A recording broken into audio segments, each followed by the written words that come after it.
G'day my friends, Marty Ware here from Marty's Garden. Now I've got a cool subject for you today. We're going to be talking about parsley growing in containers and small spaces out at the grow table. But before we head out there, what I want to do is show you my plant, my flat leaf parsley that I've been growing amongst the companion plants next to my bale garden for about 9 months now. And if this doesn't get you frothing and want to grow more herbs at home, I don't know what will.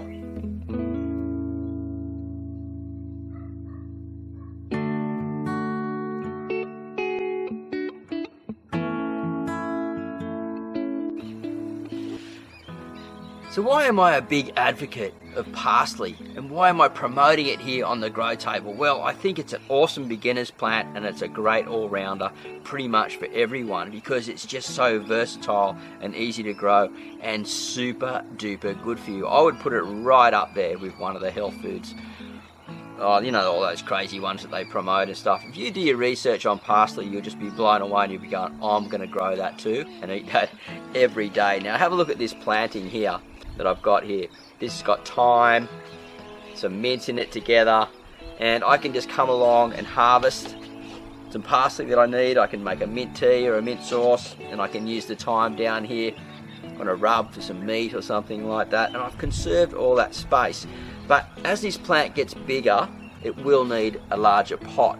Now I would recommend a pot about twice that size because these guys, they grow up to about 3 to 4 feet in optimum conditions. Now the best way to feed them is with a liquid fertilizer. Every now and again give them a bit of seaweed, but if you've got a good broad spectrum liquid fertilizer such as a fish emulsion and liquid seaweed, that's a pretty balanced one.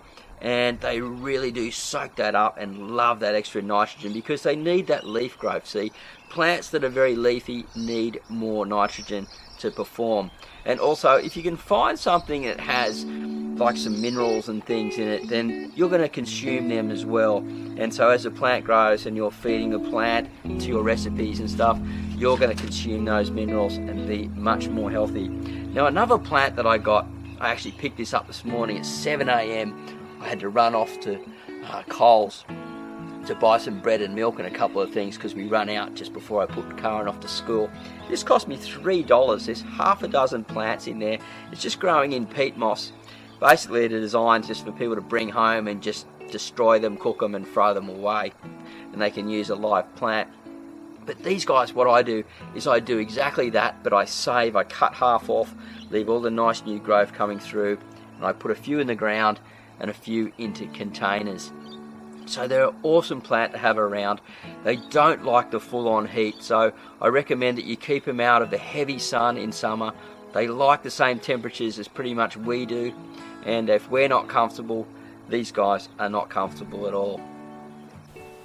If you're planting them out in the garden, put them out in some shade for the afternoon, and in the mornings they love the summer sun.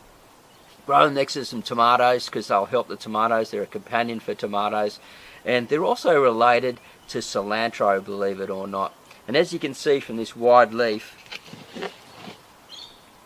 it looks pretty much the same. So there's one plant that I forgot to talk about and mention in the video is the other type of parsley called curly parsley. And you can see this one growing in my garden here. I love both of them, but I prefer the curly parsley. Now, if you look at this container here, this pot, you can see that I have a mixed planting. I've got some sweet basil here, some different types of cut and grow lettuces, and at the end here we have some parsley growing, just like I'm talking about in the video.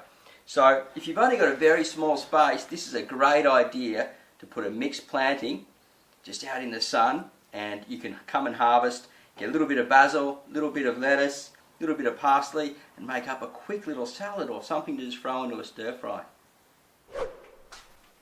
So if you want to do a quick meal, I'll tell you what to do with your parsley, and you can add anything to this, any combination that you want. You really just need some finely chopped parsley, some garlic mince and some olive oil, and then you just fry it all together real quickly with your pasta. Throw in some cherry tomatoes, anything else you want, any type of protein, and you've got a beautiful quick meal ready to go fresh from the garden. Wait up before you go. If you're new to Marty's Garden and you like that video and you want to see more just like that, please consider subscribing. When you head over to the subscribe area, click on the bell button so you get notified for each and every video. And we'll see you soon.